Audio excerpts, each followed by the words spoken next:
Hello दोस्तों, स्वागत है आपका हमारे यूट्यूब चैनल पुस्तक ऑनलाइन में। दोस्तों, इस वीडियो में हम विज्ञान टॉपिक से संबंधित 30 अति महत्वपूर्ण प्रश्नों को पढ़ेंगे जो आने वाले एग्ज़ाम की दृष्टि से काफ़ी महत्वपूर्ण हैं। दोस्तों, हर सरकारी एग्ज़ाम में एक या दो क्वेश्चन विज्ञान टॉपिक से अवश्य ही पूछे जाते हैं। इस वीडियो के सभी 30 क्वेश्चन सेलेक्टेड और अति महत्वपूर्ण हैं, इसलिए वीडियो को अंत तक ज़रूर देखें। अगर आप दोस्तों हमारे यूट्यूब चैनल पर नए हैं तो प्लीज़ इसे सब्सक्राइब कर दें तथा इसके साइड में जो बेल आइकन का बटन है उसे भी ऑन कर दें, जिससे आप हमारी लेटेस्ट वीडियो समय पर प्राप्त कर सकें। तो दोस्तों, शुरू करते हैं आज का वीडियो।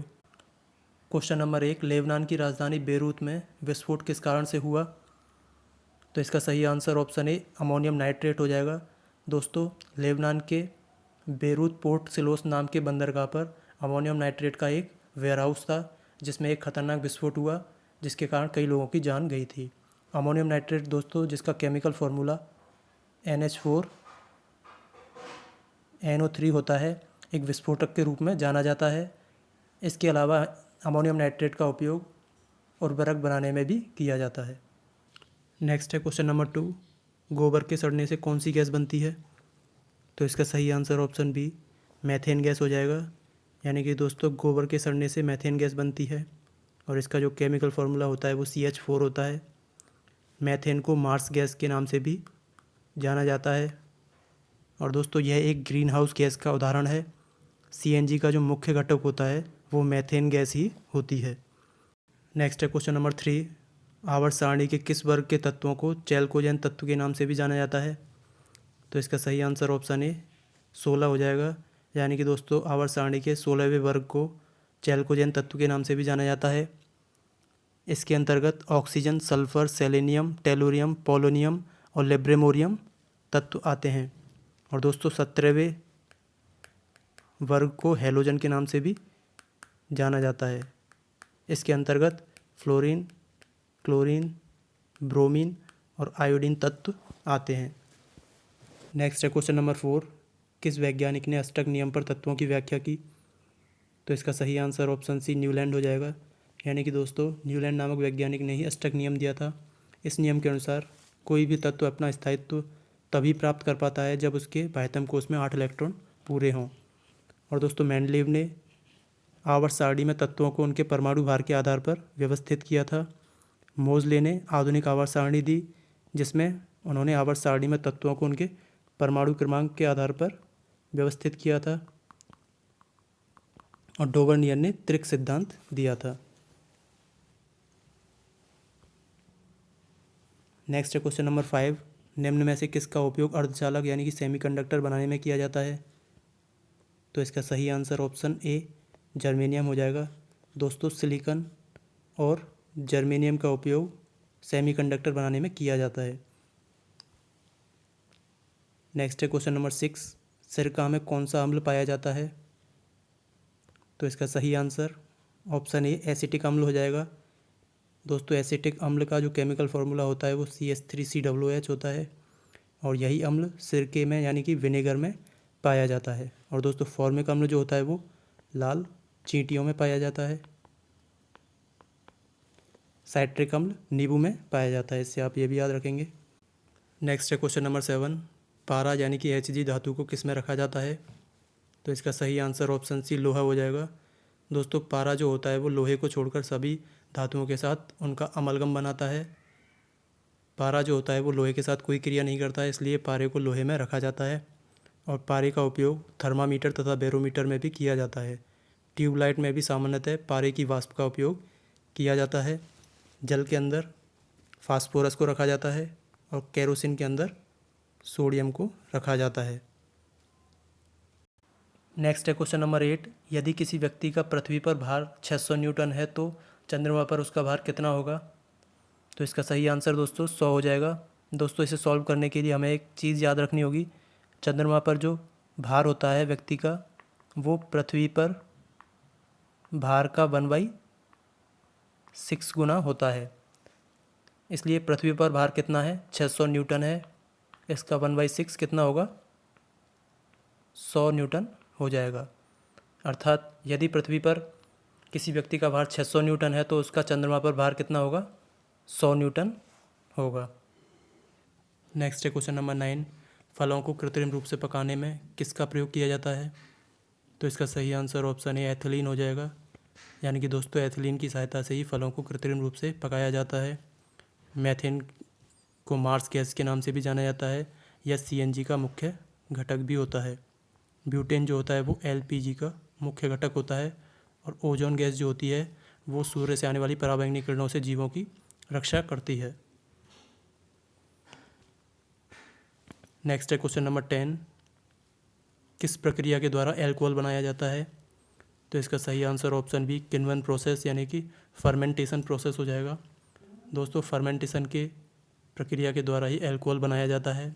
और पास्चुराइजेशन की सहायता से दूध को और फल के जूसों को लंबे समय तक सुरक्षित रखा जाता है। आसवन विधि के द्वारा क्रूड ऑयल से उसके अवयवों को अलग अलग किया जाता है। नेक्स्ट है क्वेश्चन नंबर 11। निम्न में से अम्लराज या एक्वेरिजिया किसे कहा जाता है? तो इसका सही answer option B HNO3 + HCl को हो जाएगा। यानी कि दोस्तों HNO3 और HCl के 1:3 मिश्रण को ही एक्वेरिजिया कहा जाता है। HNO3 को नाइट्रिक अम्ल, HCl को हाइड्रोक्लोरिक अम्ल कहा जाता है। नेक्स्ट है क्वेश्चन नंबर 12। मानव शरीर का सबसे कठोरतम भाग कौन सा होता है? तो इसका सही आंसर ऑप्शन सी इनेमल हो जाएगा। यानी कि दोस्तों इनेमल मानव शरीर का सबसे कठोरतम भाग होता है और यह दांत में उपस्थित होता है। फ्लोराइड की मात्रा बढ़ने से इनेमल कमज़ोर पड़ता जाता है। नेक्स्ट है क्वेश्चन नंबर 13। मानव शरीर में आरबीसी की संख्या बढ़ जाना क्या कहलाता है? तो इसका सही आंसर ऑप्शन बी पॉलीसाइथेमिया हो जाएगा। यानी कि दोस्तों पॉलीसाइथेमिया जो है वो एक ब्लड डिसऑर्डर है जिसमें आरबीसी की संख्या बढ़ जाती है। ल्यूकेमिया भी दोस्तों एक ब्लड डिसऑर्डर है जिसमें WC की संख्या बढ़ जाती है। एनीमिया दोस्तों एक रोग है जिसमें रक्त की कमी आ जाती है और ये विटामिन B12 की कमी से होता है। और रिकेट्स दोस्तों बच्चों में होने वाला एक रोग है जो विटामिन D की कमी से होता है। नेक्स्ट है क्वेश्चन नंबर 14। निम्न में से किस में सिल्वर उपस्थित होता है? तो इसका सही answer option C horn silver हो जाएगा। यानी कि दोस्तों हॉर्न सिल्वर में सिल्वर उपस्थित होता है। हॉर्न सिल्वर का जो केमिकल फार्मूला होता है वो AgCl होता है। इसे सिल्वर क्लोराइड कहा जाता है। यानी कि इसमें सिल्वर उपस्थित होता है। क्विक सिल्वर दोस्तों Hg धातु यानी कि पारे को कहा जाता है। और जर्मन सिल्वर जो होता है वो कॉपर, निकेल और जिंक इन तीनों की मिश्र धातु को कहा जाता है। इसका मतलब दोस्तों इन तीनों में से केवल हॉर्न सिल्वर में ही सिल्वर उपस्थित होता है। नेक्स्ट है क्वेश्चन नंबर 15। फ़ारेनहाइट में मानव शरीर का तापमान कितना होता है? तो इसका सही आंसर ऑप्शन सी 98.6 फ़ारेनहाइट हो जाएगा। दोस्तों मानव शरीर का जो तापमान होता है वो सेल्सियस में 37 डिग्री सेल्सियस होता है। फ़ारेनहाइट में 98.6 फ़ारेनहाइट होता है। और केल्विन में 310 केल्विन होता है। इससे आप ये भी याद रखेंगे। नेक्स्ट है क्वेश्चन नंबर 16। गन मेटल बना होता है। तो इसका सही आंसर दोस्तों ऑप्शन ए कॉपर, टिन और जिंक हो जाएगा। यानी कि दोस्तों कॉपर, टिन और जिंक की मिश्र धातु को ही गन मेटल कहा जाता है। और गन मेटल का उपयोग गन बनाने में तथा मशीन के कलपुर्जे बनाने में किया जाता है। कॉपर, निकेल और जिंक इन तीनों की मिश्र धातु को जर्मन सिल्वर के नाम से जाना जाता है और इसका उपयोग बर्तन बनाने में किया जाता है। कॉपर, मैग्नीशियम और एल्यूमिनियम इन तीनों की मिश्र धातु को ड्यूरालिमिन कहा जाता है। और दोस्तों इसका उपयोग वायुयान तथा प्रेशर कुकर बनाने में किया जाता है। और दोस्तों कॉपर और जो जिंक होता है उसे पीतल कहा जाता है। इसका उपयोग भी बर्तन बनाने में किया जाता है। इससे आप ये भी याद रखेंगे।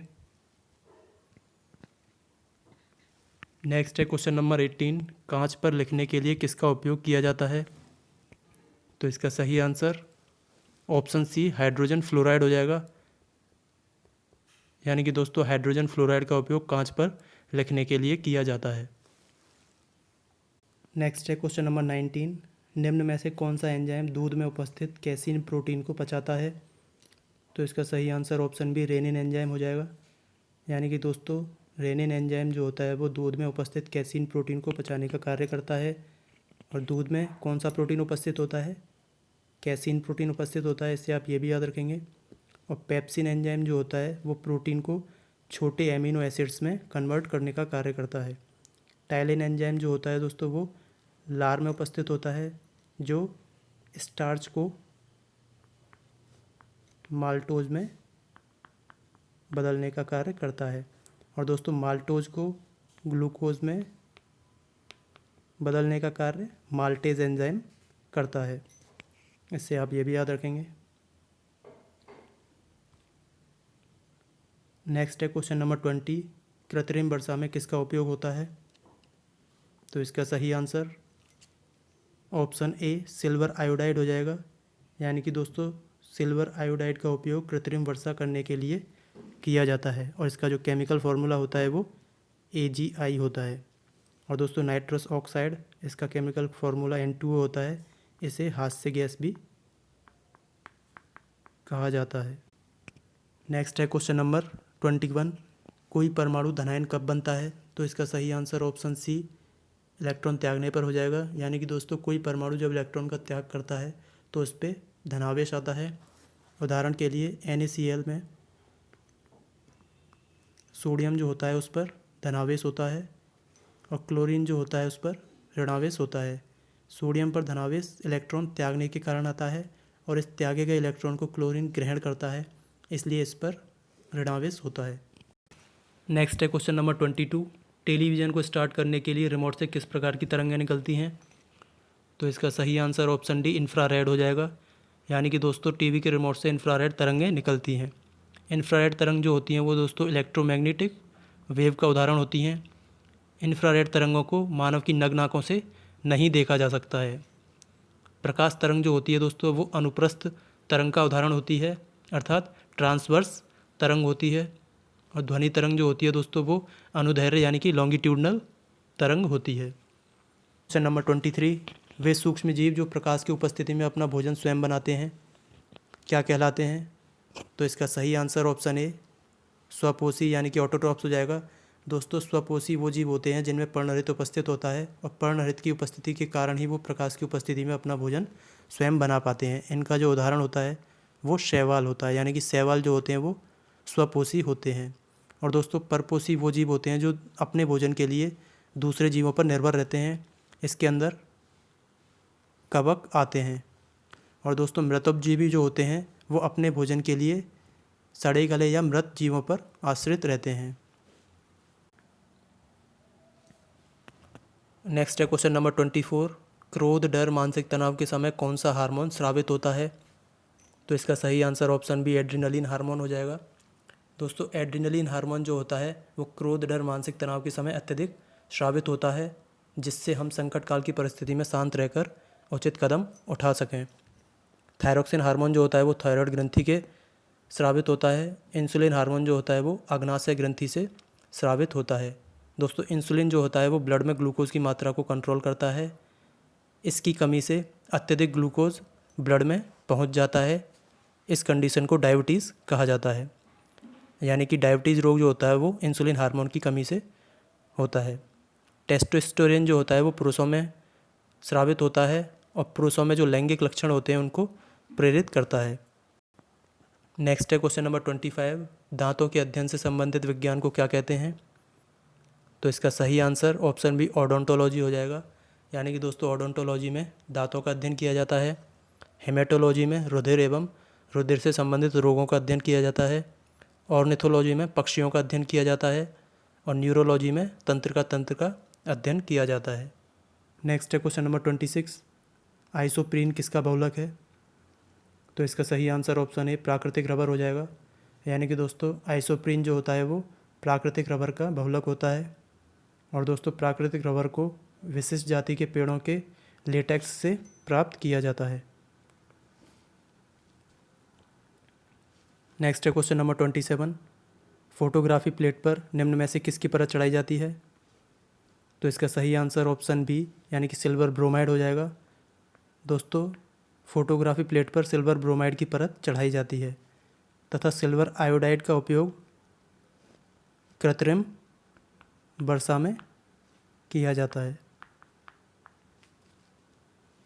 नेक्स्ट है क्वेश्चन नंबर 28, तड़ित चालक का आविष्कार किसने किया? तो इसका सही आंसर ऑप्शन सी फ्रैंकलिन हो जाएगा। यानी कि दोस्तों फ्रैंकलिन ने ही तड़ित चालक का आविष्कार किया था। डनलप ने टायर का आविष्कार किया था। शाकले ने ट्रांजिस्टर का आविष्कार किया था। और ब्रैकेट ने हेलीकॉप्टर का आविष्कार किया। नेक्स्ट है क्वेश्चन नंबर 29। ऊष्मागतिकी का पहला नियम है, तो इसका सही आंसर ऑप्शन ए ऊर्जा संरक्षण हो जाएगा। यानी कि दोस्तों ऊष्मागतिकी का जो पहला नियम है वो ऊर्जा संरक्षण की अवधारणा देता है। नेक्स्ट है क्वेश्चन नंबर 30। ऊष्मा के अच्छे अवशोषक अच्छे उत्सर्जक होते हैं, ये किसका नियम है? तो इसका सही आंसर ऑप्शन सी किरचॉफ का नियम हो जाएगा। यानी कि दोस्तों किरचॉफ के नियम के अनुसार ही ऊष्मा के अच्छे अवशोषक अच्छे उत्सर्जक होते हैं।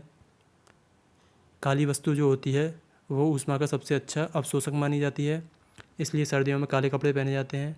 और सफ़ेद वस्तु जो होती है वो ऊष्मा का सबसे बुरा अवशोषक मानी जाती है, इसलिए गर्मियों में सफ़ेद कपड़े पहने जाते हैं। दोस्तों आशा करते हैं आपको ये वीडियो पसंद आया होगा। अगर आपको ये वीडियो पसंद आया है तो इसे लाइक करें, कमेंट करें तथा ज़्यादा से ज़्यादा शेयर करें। अगर दोस्तों आप हमारे यूट्यूब चैनल पर नए हैं तो प्लीज़ इसे सब्सक्राइब कर दें तथा इसके साइड में जो बेल आइकन का बटन है उसे भी ऑन कर दें, जिससे आप हमारे लेटेस्ट वीडियो प्राप्त कर सकें। तो दोस्तों मिलते हैं नेक्स्ट वीडियो में, तब तक के लिए धन्यवाद।